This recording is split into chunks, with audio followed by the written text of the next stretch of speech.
Students, Asma Fatima is here. Chapter 1 हमने start किया था बायोडाइवर्सिटी एंड क्लासिफिकेशन। कल हमने 3 किंगडम पढ़े थे, जिनमें हमने kingdom protista, kingdom fungi, kingdom Plantae पढ़ा था। डियर स्टूडेंट्स, आज हम किंगडम एनिमिलिया पढ़ेंगे। किंगडम एनिमिलिया के हम जनरल कैरेक्टर्स डिस्कस करेंगे और इसके साथ ही हम फाइलम को डिस्कस करेंगे। हमने 8 से 10 फाइलम डिस्कस करने हैं, जिनमें से आज पहला फाइलम हम डिस्कस करेंगे। पहले हम इनके कैरेक्टर्स देख लेते हैं। किंगडम एनिमिलिया को किंगडम एनिमिलिया क्यों कहा जाता है?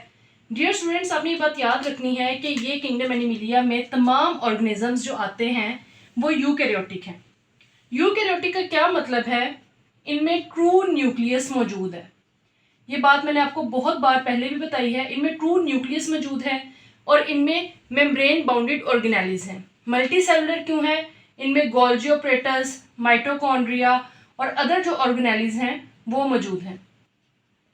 हिट्रोट्रॉफिक है, मोड ऑफ न्यूट्रिशन इनका हिट्रोट्रॉफिक है। क्यों हिट्रोट्रॉफिक है? क्योंकि डिपेंड करते हैं अपॉन अदर्स, दूसरों पे अपनी खुराक का इन्हिसार करते हैं। डेवलप फ्रॉम एम्ब्रियो, ये इनकी रिप्रोडक्शन है। फूड इनटेक का जो मेथड है डियर स्टूडेंट्स, आपने याद रखना है, ये फूड इनटेक करते हैं इंजेशन की फॉर्म में, इंजेशन करते हैं। और डाइजेशन क्या है? Digestion with in the body, खुराक की डाइजेशन।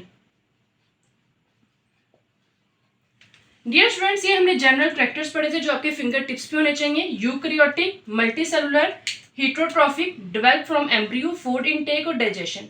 फर्स्ट फाइलम हम फाइलम पोरिफेरा पढ़ेंगे। फाइलम पोरिफेरा में हमने देखना है कि इसमें कौन से ऑर्गेनिजम्स आते हैं। इनमें स्पॉन्जेस आते हैं।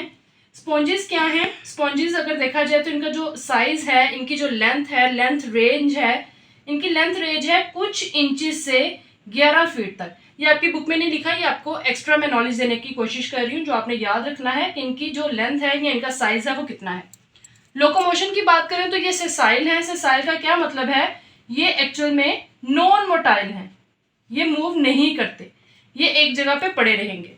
हैबिटेट अगर हम इनका डिस्कस करें, हैबिटेट क्या है इनका? मस्कन, कि ये कहाँ पे रहते हैं, इनका जो लाइफ स्टाइल है वो कैसा है। तो ये फ्रेश वाटर में और मैरीन वाटर में रहते हैं।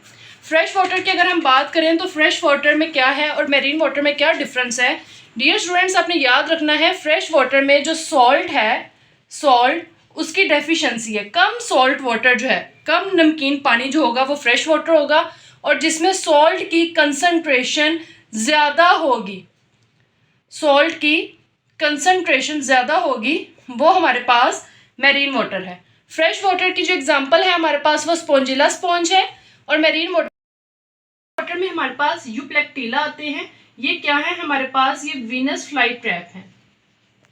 डियर स्टूडेंट्स, अगर हम इनका टिश्यू लेवल डिस्कस करें तो इनमें जो स्पॉन्जेस हैं इनमें टिश्यू लेवल ऑर्गेनाइजेशन बिल्कुल नहीं है। एसिमेट्रिकल है। एसिमेट्रिकल का क्या मतलब है? नो सिमेट्री, इनमें कोई सिमेट्री नहीं है, कोई ऑर्गेनाइजेशन नहीं है। रेडियल सिमेट्री का क्या मतलब है? हाफ डिवाइड है। ये इसकी जो बॉडी है ये हाफ्स डिवाइड है।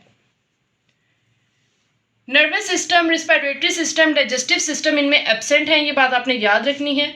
नेक्स्ट अगर हम देखें, हमारे पास ओस्टिया है। ओस्टिया क्या है? बहुत से छोटे छोटे पोर्स हैं जो पूरी बॉडी के सराउंडिंग में लगे हुए हैं, और वो किस लिए हैं? उनके थ्रू वाटर बॉडी के अंदर एंटर होता है। ऑस्कुलम क्या है? एक लार्ज पोर है जिसके ज़रिए वाटर जो है वो बॉडी से लीव करता है। ये अगर आप डायग्राम की तरफ देखें तो ये एक लार्ज पोर है जिसे ऑस्कुलम का नाम दिया है, जिसके थ्रू बॉडी से पानी बाहर निकलेगा, और ये ओस्टिया है जिनके थ्रू बॉडी से पानी एंटर होगा। लेयर्स की बात करें तो 3 लेयर्स हैं। आउटर लेयर है, सेकंड लेयर है, थर्ड लेयर है। आउटर लेयर जो है वो इसकी बनी हुई है फ्लैट सेल से, और इनको हम कहते हैं पिनेकोसाइट्स। सेकंड लेयर हमारे पास जेली लाइक मटेरियल है, इसे हम मेसोहाइल कहते हैं, और इसमें अमीबॉइड सेल्स होते हैं। थर्ड लेयर स्टूडेंट्स आपने याद रखना है, स्पोंजोसील लाइन्स हैं इनमें, और इसमें कैल्शियम कार्बोनेट और सिलिका SI ये मौजूद हैं। रिप्रोडक्शन आप सब इसके बारे में फेमिलियर हैं कि जो स्पॉन्ज हैं इनकी जो रिप्रोडक्शन है ये बडिंग के थ्रू और रीजनरेशन के थ्रू होती है। एक न्यू टर्म आप इसमें पढ़ेंगे गैम्यूल्स की। गैम्यूल्स बेसिकली क्या है? ये रेजिस्टेंट कैप्सूल्स हैं जो कि जब पेरेंट इनका स्पॉन्ज का डाई हो जाता है, पेरेंट स्पॉन्ज डाई हो जाएगा, उसकी डेथ हो जाएगी, तो उसमें से गैम्यूल्स रिलीज होंगे, और वो गैम्यूल्स जब फेवरेबल कंडीशंस पाएंगे तो उन गैम्यूल से एक नया स्पॉन्ज जो है वो बन जाएगा। तो न्यू स्पॉन्ज की जो फॉर्मेशन है वो गैम्यूल से हो रही है। तो डियर स्टूडेंट्स, ये हमारे पास फाइलम पोरिफेरा था। उम्मीद करती हूँ कि आपको इसकी अंडरस्टैंडिंग डेवलप होगी। कोई भी क्वेश्चन हो, कोई भी क्यूरी हो, आप कमेंट सेक्शन में ज़रूर पूछिएगा। अपना ख्याल रखिएगा। अल्लाह हाफिज़।